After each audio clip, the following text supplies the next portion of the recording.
Hello, my name is Trisha McGusty, and you are viewing my presentation on Domino's, Marketing After a Social Media Crisis.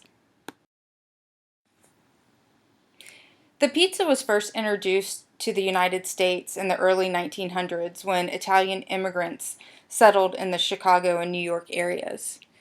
But Domino's Pizza didn't come into an existence until Tom Monahan and his brother James purchased a little pizzeria called Dominic's in 1960. They put $500 down and borrowed $900 to pay for the store. James soon realized that he didn't want to quit his full-time job as a postman to work the business. So within 8 months, James traded his half of the business to Tom for the Volkswagen Beetle that they used for pizza delivery. In 1965, Tom purchased 2 additional pizzerias and now had a total of 3 locations. He wanted to keep all the stores under the same brand, but was forbidden to use the name Dominic's. In 1965, the name was changed to Domino's Pizza. The company logo had the 3 dots representing the 3 stores owned in 1965. He planned to add a new dot every time he opened a store, but the rapid growth prevented this from happening. Domino's Pizza opened its first franchise location in 1967, and by 1978 the company had expanded to 200 stores. In 1983, Domino's opened its first international store in Canada and its 1,000th store overall. By 1985, they also had 1,000 international stores. The 1990s began the introduction of non-pizza items and the pan pizza. They discontinued the 30-minute delivery guarantee and also launched their website.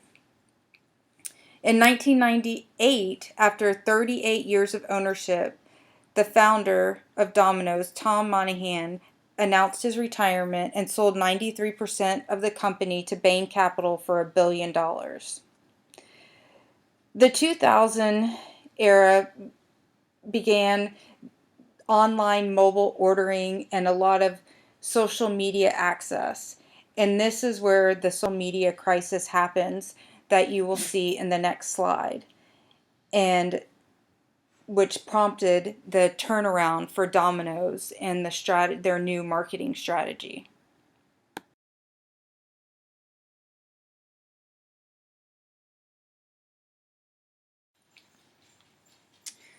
This incident happened in 2009 before Domino's Pizza even had a social media presence and were not monitoring social media sites. This horrific scandal that they found themselves in, as you saw, were 2 employees doing disgusting things to sandwiches before they went out for delivery. And as you can only imagine, this YouTube video instantly went viral, hitting news stations everywhere. When the scandal broke out, Domino's immediately began to take action to correct the situation. But the problem was they did this behind closed doors. And this only led to increased attention to the video. And once they realized that, they quickly set up a Twitter account to respond to its customers and let them know that this was an isolated incident and in the process of taking the necessary measures to correct it. They used Twitter to post this apology, and they asked for their followers to help them spread the word by retweeting the link. This kind of helped calm the storm while they were preparing the release of their official public statement. When they did make their official statement, it was in the same channel that the initial crisis broke out in, which I think was brilliant because they had their U.S. president of Domino's speaking very sincerely, issuing an apology and humanizing the brand. And they not only was this just words and talk, they actually backed up the words with action. And they set out a plan to turn around the company. They continued along their international business strategy, and by opening up 1,800 new stores in 10 countries. They reinvented their products. They actually went to their customers and were showing their customers that they were listening to them, and asked them what was wrong with their pizza, what they needed to do better. And they admitted the results, and they showed the negative feedback from customers and admitted that wasn't the greatest, and they made a new pizza. They started from scratch, made new dough, made new sauce.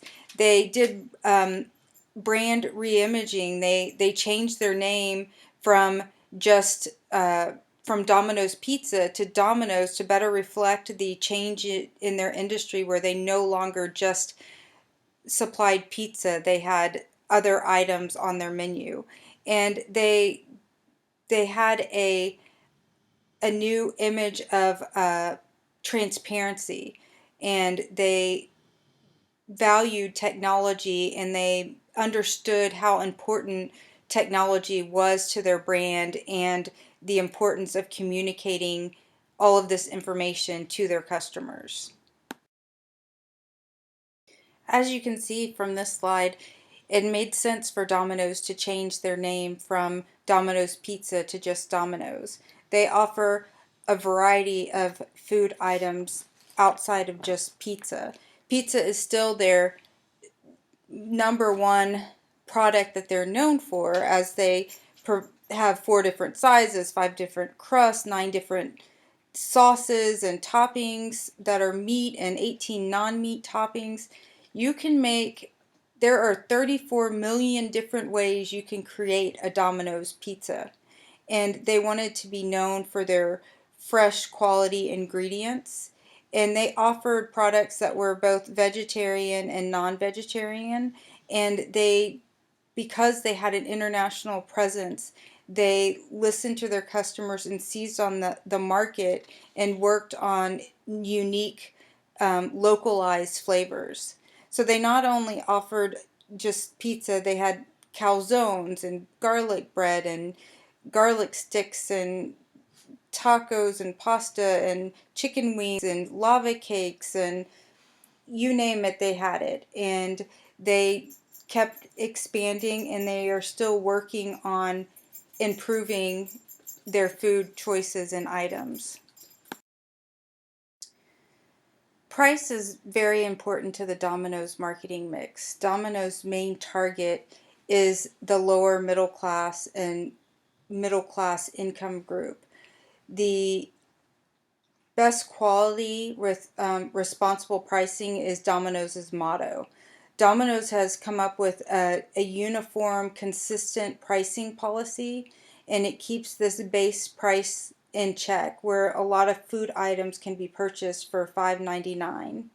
It uses this to attract customers, and it is pretty much evenly priced with many of its competitors. Affordability is a key to its success, and it keeps these price schemes and manages them through innovative ways of coupons, buy one get one free, lots of free, buy a pizza free, get another one free on Wednesdays, and different things like that. The crisis made the place aspect of Domino's marketing mix very important to them.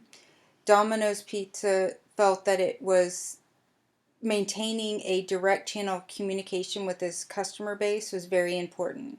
So customers can call in an order for delivery or carry out. They can order a pizza online for delivery or carry out. They can text. They have multiple apps that can be used to order pizzas. They can tweet, you name it. And they even have some dine-in locations.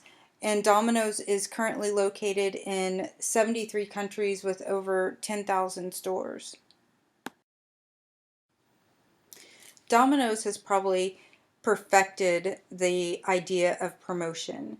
They use multiple outlets to promote their brand, from mail ads to newspapers, magazines, coupons. Their commercials are extremely memorable. I remember as a kid, the avoid the Noid was just funny, and you knew that Domino's is who you should order from to get a fresh pizza, or Domino's was the company if you wanted a pizza delivered to your house in 30 minutes or less. They were very cost competitive, and they never charged for delivery. In fact, they offered additional discounts, either get a pizza 50% off or get a free Coke with your order. Their marketing and advertising team was actively involved in the promotional process, and the goal was to boost the sales.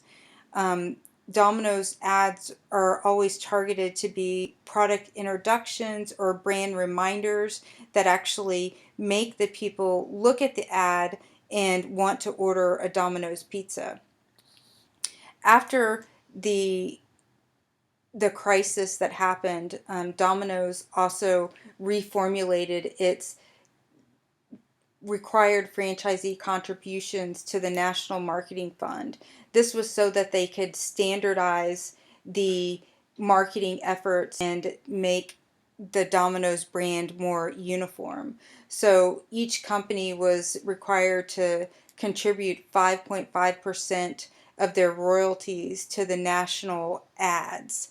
They were still allowed to do their own ads if they wanted to, but Domino's did such a great job at promoting the brand that many franchisees didn't need to do any additional promotion.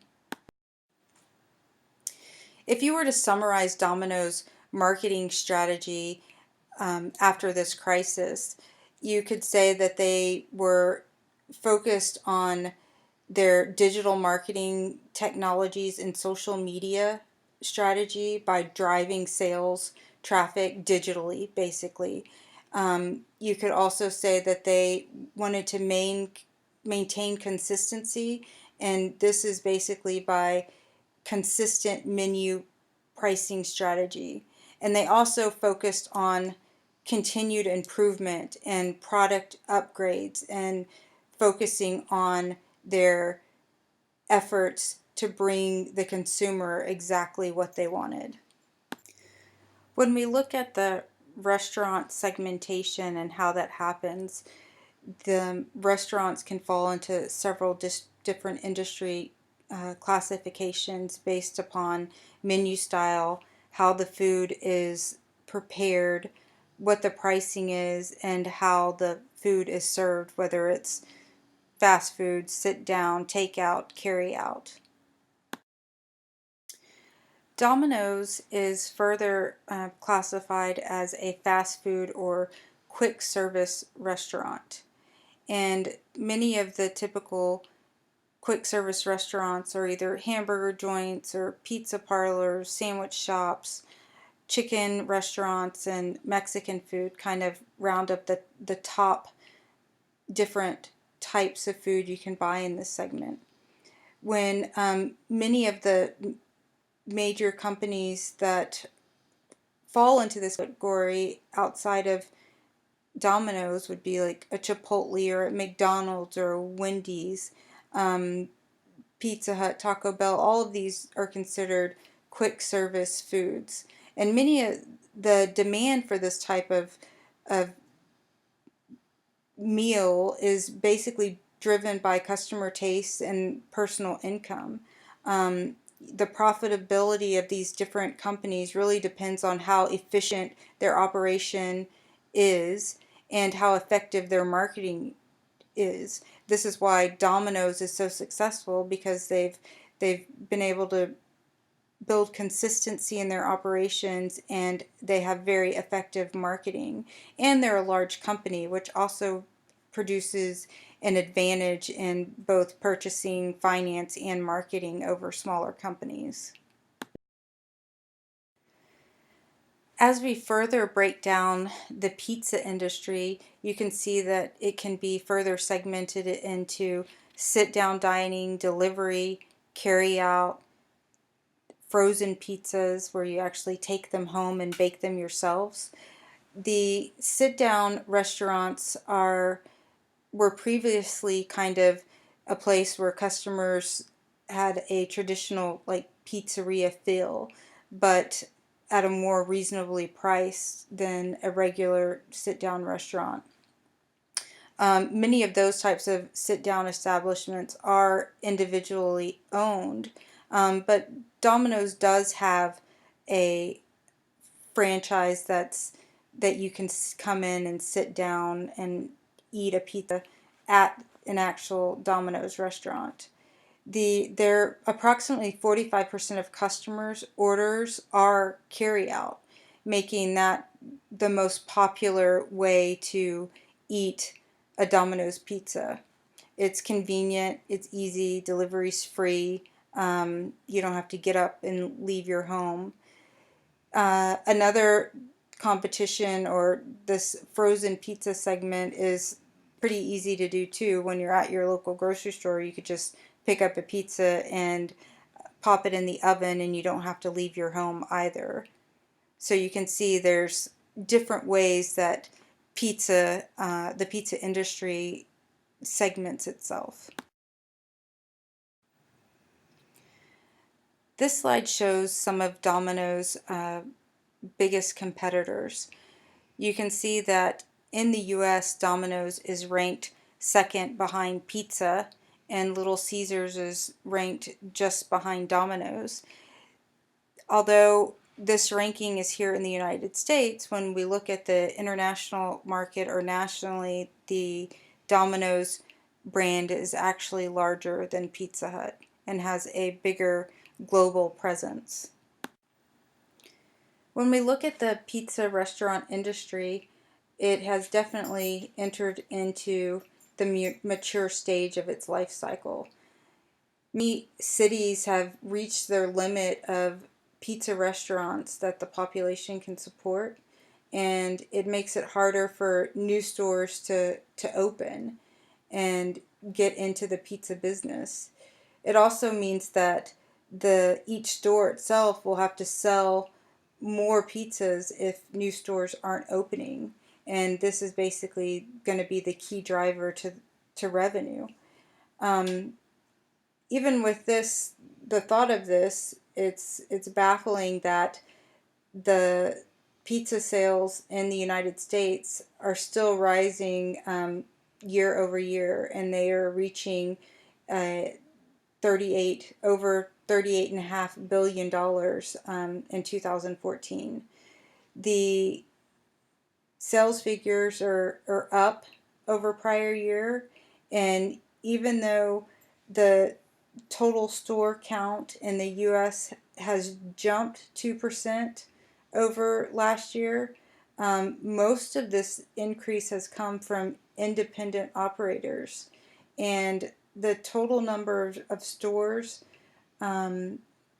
was about 73,000, which was up 1,700 from the store count in the prior year. And interesting enough, pizza stores aren't closing, and more stores are still opening in this mature market. Even though in 2013 stores did close, I think like 2,000 stores closed, but this definitely slowed in 2014 into 2015. Major chains like Domino's accounted for almost 23 billion of the 38.5 billion sales. So you might be wondering, is there still room for Domino's to grow? And there definitely is room for Domino's to grow.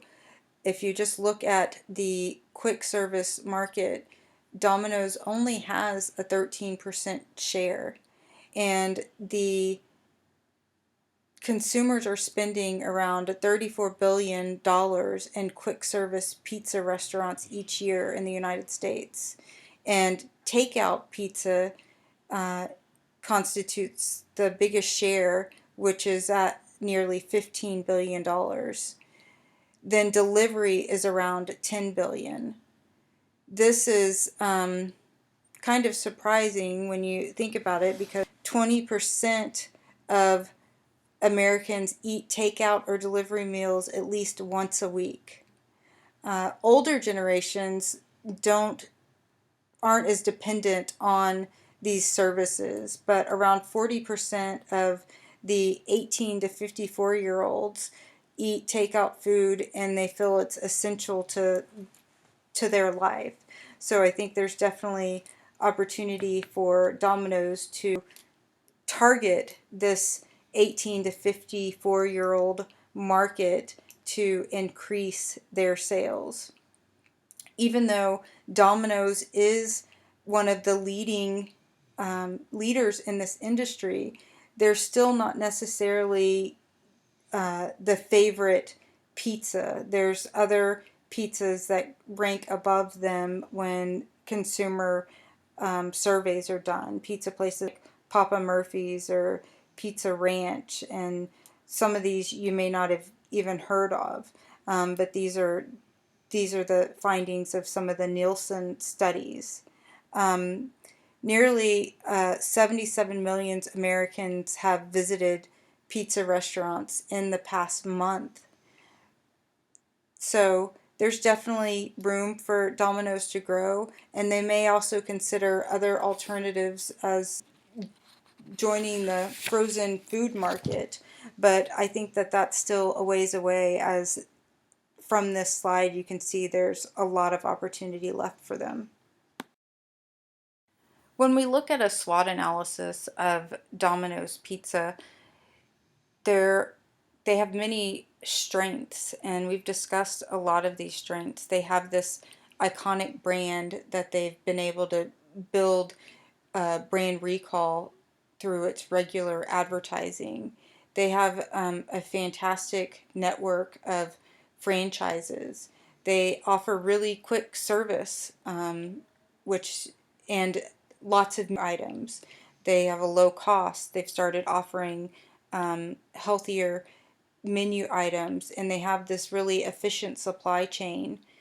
Um, but they also have weaknesses. You know, the same strength can also be a weakness. This large number of franchise outlets can sometimes be difficult to standardize and handle all the operations and the quality control, which is what got them in this initial social media crisis, is the quality control of a franchise. Um, the market's mature, so you can expect that um, a health conscious population might decrease their pizza intake. And this industry, not just Domino's, but the industry as a whole, has low staff retention, and it's difficult to keep properly trained employee. And Domino's also doesn't have as many sit down eating places, and this has kind of become a trend with like the Chipotle's and such, of the quick service, but still being able to sit down and eat. Some of the opportunities that exist for Domino's are the market expansion. Domino's has done a really good job of capitalizing on expanding into developing market, and this is probably one of the most beneficial ways for them to increase their revenue. Another opportunity for Domino's is to increase and introduce more health conscious menu items, low fat, gluten free, things of this nature. It will help increase their revenues in the future. They can also place their restaurants in more higher traffic areas to get more recognition by customers who may not eat at fancy restaurants and are not necessarily aware of their brand. Some of the threats that exist for Domino's are its direct competitors. As we've discussed early on, there's a ton of just US competitors, and the range is from actually delivery pizzas to frozen pizzas. There's a lot of direct and indirect competition, and it's not just the pizza industry, it's all the quick service food establishments like McDonald's and KFC, or what if someone prefers a burger over a pizza that day? It still is in the same kind of category of not so healthy food that a consumer can choose. The other threat is just the changing eating habits that consumers have with government regulations and having to put the calorie counts and salt levels of food on the labeling, and the NGOs concentrating more on health awareness and people becoming more aware of what they're eating and what to avoid. This will ultimately be considered a threat to Domino's.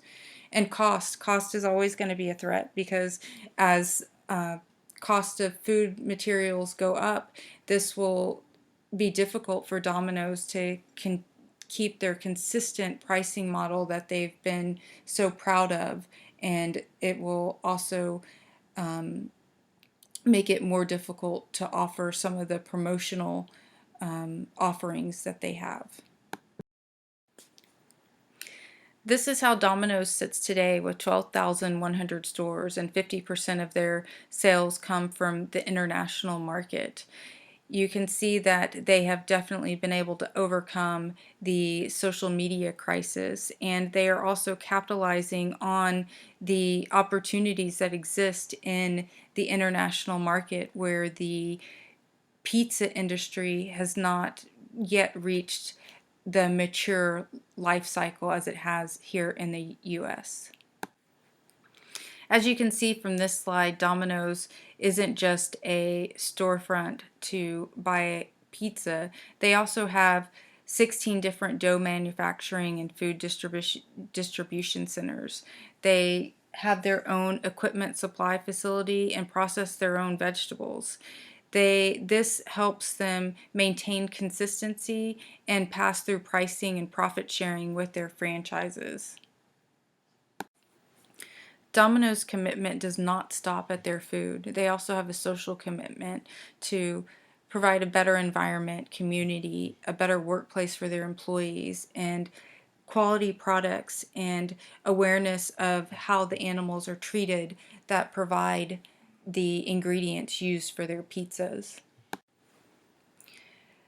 Domino's learned a lot from the social media crisis they found themselves in 2009, and I think their biggest takeaway from it was making sure to stay ahead of the social media curve. Now they are definitely on the forefront of developing apps and ways to communicate with their customers. They have a proprietary POS system, and they even have an online loyalty program.